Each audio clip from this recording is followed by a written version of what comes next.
Check out this. Your pastor might be one of them. Do you know that many pastors in Uganda and across Africa are in what we call one religious agenda? And this agenda is entirely to unite all faith in the world. But do you know that this is so destructive, especially to the born again? Do you know that one of your pastor might be one of them that are actually under this umbrella? So in this video, Apostle James Kawalya is discovering and telling us about this one religious agenda that many people do not understand. Many pastors in Uganda, in Africa, and across the world go to Rome for this particular system. So in this video, we are going to know what actually one religious agenda system means. Who are those people? Who are those pastors? Who are those bishops are into this system? Check it out. Don't forget to turn on the notification bell and click that subscribe button. You can even drop in your comment in the comment section below. If there's a place where sorcery is so prominent today, it is called the church. Many destinies and many lives are now in bondage, blinded, destroyed, and captives of sorcery. But that sorcery has been the many generations your family has been in religion. And because of religion, you could easily connect to a place you thought is different, but only to find yourself that you are now going deep into deception of sorcery. Many of some of the leaders have secretly covenanted and agreed with the system of religion. You've seen many evangelical leaders secretly visiting the altar of religion and saying, we are one. You've seen many prominent names visit the prostitute city and go to the big man to give them blessing so that their ministries can continue. And when they return, they call meetings where you go and you are initiated. But behind the scene, they are fornicating with a beast. Behind the scene, they are fornicating with Babylon. Behind the scene, they have made covenant to sell the souls of those that follow them. Beloved brethren, we are living in dangerous and sensitive time. Not dangerous because of wars alone, not because of hunger alone, but because of deception. The Bible tells us clearly that in the last days, deception will not come wearing the face of evil, but the face of peace, unity, and tolerance. Today, many voices are saying all religions lead to the same God. Let us stop preaching Jesus as the only way. Truth is relative. This is what many call the one religion agenda. So, what is the one religion agenda? It is the idea that all religions are the same. All gods are equal. There is no absolute truth. Jesus is the one of many ways. This agenda promotes unity without truth. For false Christs and false prophets shall rise and shall shew great signs and wonders, insomuch that if it were possible, they shall deceive the very elect, when you read in Matthew 24, verse 24. So this deception is not loud, it is subtle. Why this agenda is dangerous? The danger is not unity. The danger is compromising truth. Jesus said unto him, I am the way, the truth, and the life. No man comes unto the Father but by me. In John 14, verse 6. So, Jesus did not say, I'm one of the ways. Choose what works for you. No, he said, I am the way. When we remove Jesus from the center, salvation is removed.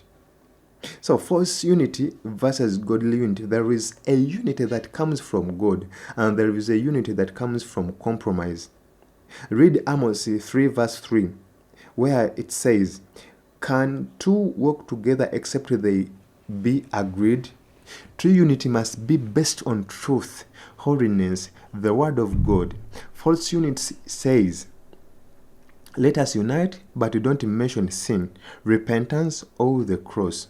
Signs of the one religion spirit. Brethren, open your eyes. Some signs include: all paths lead to God. Preach love without repentance. Avoiding the name of Jesus to please everyone. After faith, prayers where Jesus is removed. Churches focus on motivation instead of salvation. For the time will come when they will not endure sound doctrine. Read 2 Timothy chapter 4 verse 3. So the Bible warns about the end times. When we read in Revelation 13 verse 8, "And all that dwells upon the earth shall worship him, whose names are not written in the book of life." The enemy's goal has always been worship. If Satan cannot stop you from praying, he will try to change who you are praying to. So, as believers, what should we do? Stay rooted in the scriptures. Colossians 2 verse 8 says, "Beware lest any man spoils you through philosophy and vain deceit." And in 1 John 4 verse 1 says, "Beloved, believe not every spirit, but try the spirits." So love people, but never compromise truth.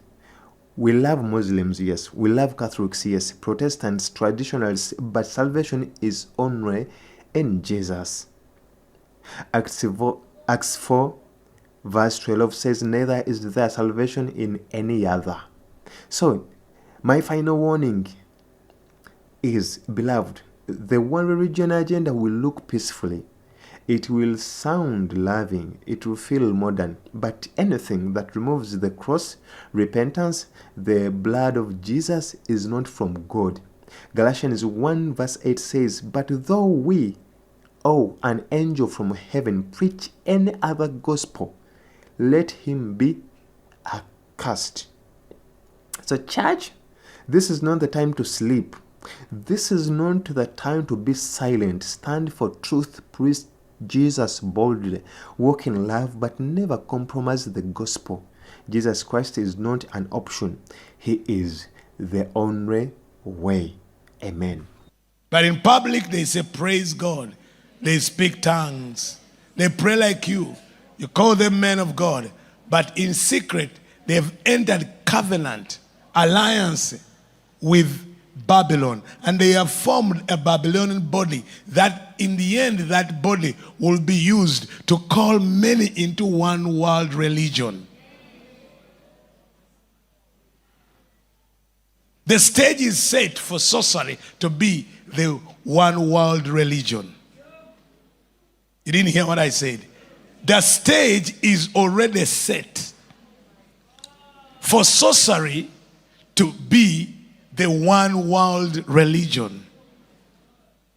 And those that will not compromise or agree with the one world religion, you either consecrate yourself because they will persecute you, your ministry will be attacked, your license will be cancelled, your ministry will be deregistered because you have refused to be part of the one world religion. It's only they that know their God shall be strong and shall do exploits. Many of you in the days you are coming, the pressure will be so much on you, and you say, I need wisdom. And in that wisdom, you end up fornicating with the beast. Because they will tell you, unless you do this, you will not be allowed to preach. Unless you do this, you'll not be allowed to minister. Unless you do this, you'll not be allowed to be a man of God. Unless you do that, you'll not be allowed to have gathering.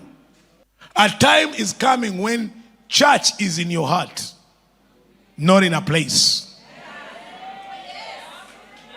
A time is coming when church is in your heart, not in organized religion. You didn't hear what I'm talking about? And to many of you that have been having church in places, you will compromise. You will sell your soul for the sake of a title. You will sell your soul for the sake of a building. You will sell your soul for the sake of being called to remain a pastor. Many of you will compromise and lead your people into the one world religion, which will be sorcery. Because church was, God is not in you. You were in God, you were in Christ, but Christ was not in you. There's a difference between you in Christ and Christ in you. Many of you are in Christ, but Christ is not in you. You have come to create to Christ, but you have not allowed Christ in you. Have you allowed Christ in you? Yes, you came to Christ, but have you allowed Christ in you? Have you allowed Jesus Christ to be in you? Or you are in his, what you call a system. You are just part of a system. Am I talking to someone?